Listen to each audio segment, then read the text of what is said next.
Hello, and welcome to another episode of Selling Travels podcast. Today, we are joined by David Kevan, who is a Parter member and the director at CHIC Locations.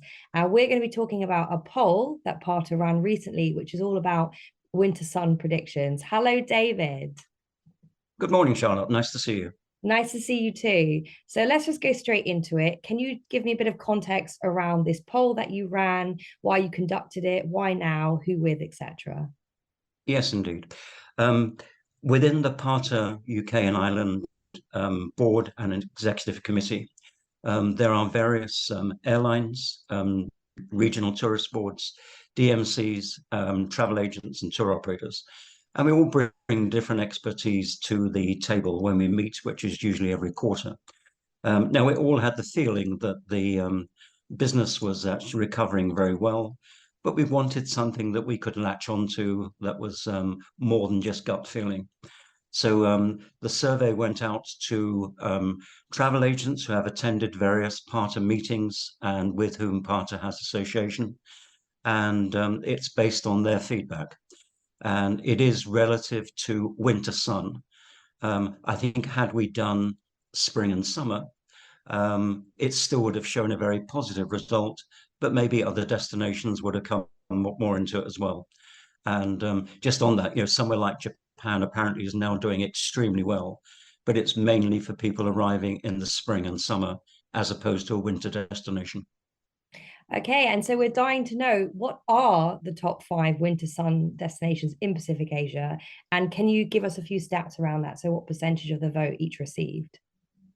It changes all the time, but I think that you will have got the detailed response from Parter with the individual figures.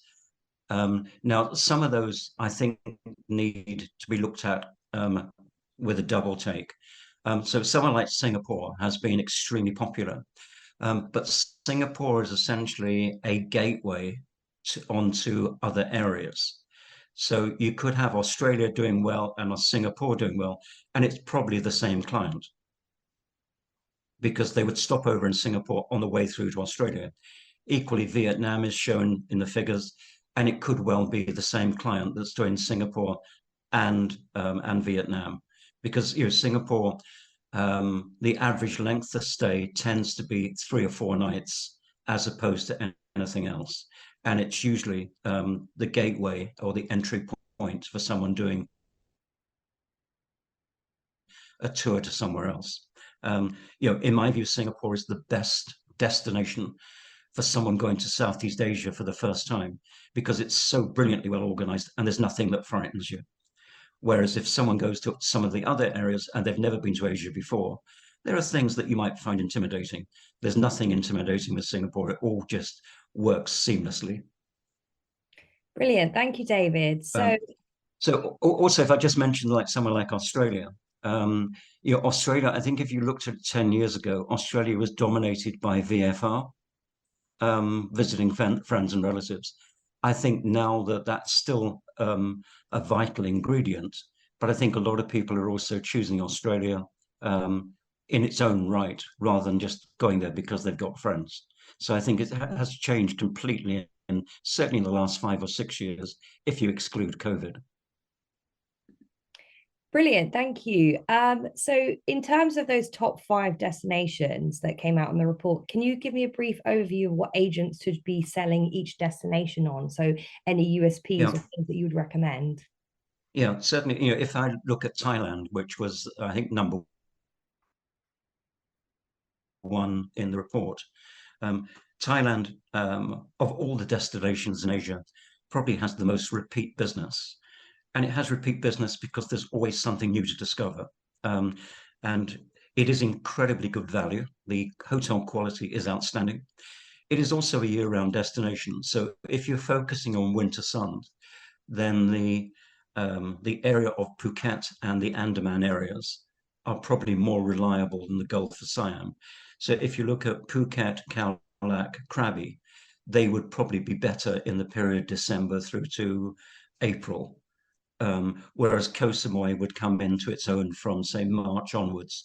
It wouldn't be necessarily be my choice for December, January, February. But it just means Thailand is a year-round destination. It just depends where you go.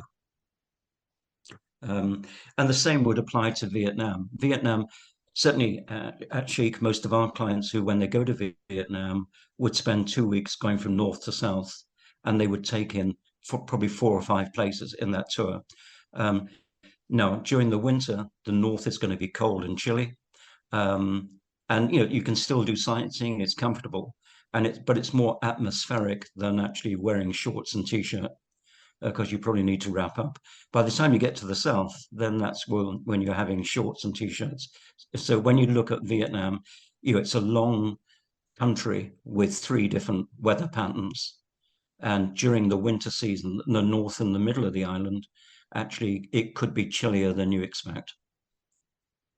And the other thing that comes into it, and the reason I think is why it's so popular at the moment, or 2 reasons. One, since COVID, there was almost a 3-year period when you couldn't go to Southeast Asia because everything was either shut or had severe restrictions.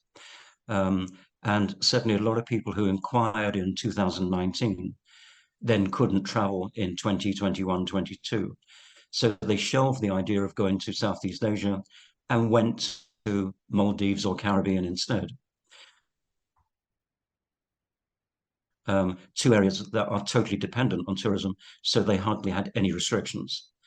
Now, of course, the pent-up desire that was been there since 2019 is now back with Asia in a strong way, and I think that is contributing towards the growth as well. It was off limits for 3 years, and it's now back, and back with a really pleasing vengeance as well. Perfect. Thank you, David. So thinking globally now, what other destinations came out on top in this poll outside of Pacific Asia? Can you share some? The Caribbean is still popular, and it's easy to get to. During COVID, there were no restrictions at all. The downside with the Caribbean is that it is US dollar based, and it is extremely expensive when you get there. So just as a comparison, say with a like-for-like hotel in Thailand, you would probably be paying 40% less in Thailand than you would in the Caribbean on a like-for-like basis. The same would apply if you look at somewhere like in Malaysia. Again, comparing it with a like-for-like luxury hotel in the Caribbean, it would be the same type of ratio. If you look at the Maldives, Thailand and Malaysia for a similar style of hotel would probably be 45, 50% cheaper than the Maldives. It depends what people want. Again, excuse me, we like to say there's no such thing as the best hotel, just the right one. So you tell me what you're looking for. Tell me what your 5 requirements are. Tell me where you've been you really loved, but probably more revealing, where have you been you hated? And we can then tell you what we think is the best for you based on those requirements. But without doubt, Maldives and Caribbean over the last 3 or 4 years have done extremely well, maybe at the expense of other destinations. But when I look at it now, and everyone's concerned about value for money, and there's a difference between value for money and cheapness. But certainly when you get to somewhere like Thailand and Malaysia, the incidental cost is a fraction of what you would be paying in the Indian Ocean or in the Caribbean for probably higher quality. Fabulous. Hope that makes sense. It does indeed. So just circling back to Pacific Asia, taking your clearly massive breadth of knowledge, David, what would you say are your top selling tips for travel agents selling this region? Certainly, and this is a personal point of view, but it's borne out by our clients' comments as well, is that if I was going to somewhere like Thailand, I would certainly want to go to more than just the beach. The beach is an important part, but it's only a part of. So I would certainly do Bangkok for 3, 4 nights. I would go up to Chiang Mai for 3 or 4 nights, and then I would head down to the beach. I think just to go to somewhere like Phuket, good as it is, you're not really getting a sample of what Thailand is all about. Equally, if you go to Vietnam, people talk about going to just Phu Quoc. Well, Fukuoka is it's a pleasant island, but to me there are so many other things in Vietnam that you should be seeing. Um, and you're just choosing a destination because it's easy to get to. Sometimes you're not doing that destination justice. If I was going to Vietnam, at least I'd want to go to Hanoi and Saigon, and then maybe go to a beach as well, because to me that's what makes the difference. You've got places with great beaches which are much closer to home than actually going all that way. Um, the other thing I was going to mention is that if you look at airfares at the moment, be it the Caribbean or the Indian Ocean or Asia, they're all roughly at about the same level. So whether you're flying 8 hours or 12 hours, it seems to be coming in at the same price, within £100 of each other. Um, it's the hotel rates that where the difference is really found in Southeast Asia by comparison to the Indian Ocean and to the Caribbean. Um, you know, to me, if I'm going to Asia, and this is one of the reasons why it probably didn't work for when it was COVID, is that you want to travel around. You maybe want to go to 2 or 3 different countries. Now, I can fully understand that during COVID, each country had its own regulations. So trying to combine 2 or 3 places, it was just a nightmare. So people actually went to places that were easy and had very limited restrictions. Now that trend is coming back, and people actually, if you're going all that way, you want to try and see as much as possible. Absolutely. David, thank you so much for sharing all your tips and your expertise with us. Really appreciated. Thank you so much for being our guest.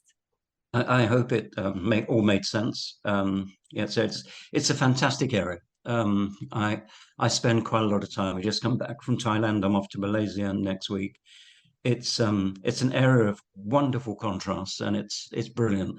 And so the value for money, once you get down there and you look at the quality of the hotel you're staying in and compare it to prices around the world, it's incredible. And you go out and you can dine um, cheaply, or you can dine extravagantly, but extravagantly in Asia standards is a higher level than anywhere else I've been. So yeah, it's a great destination, a great selection of destinations. I'm very privileged to actually be able to go there quite frequently. It sounds fantastic. And I personally am definitely going to be exploring more of it after listening to you. So thank you very much. Okay, pleasure, Charlotte. Thank you very much. Thank you. Thank you.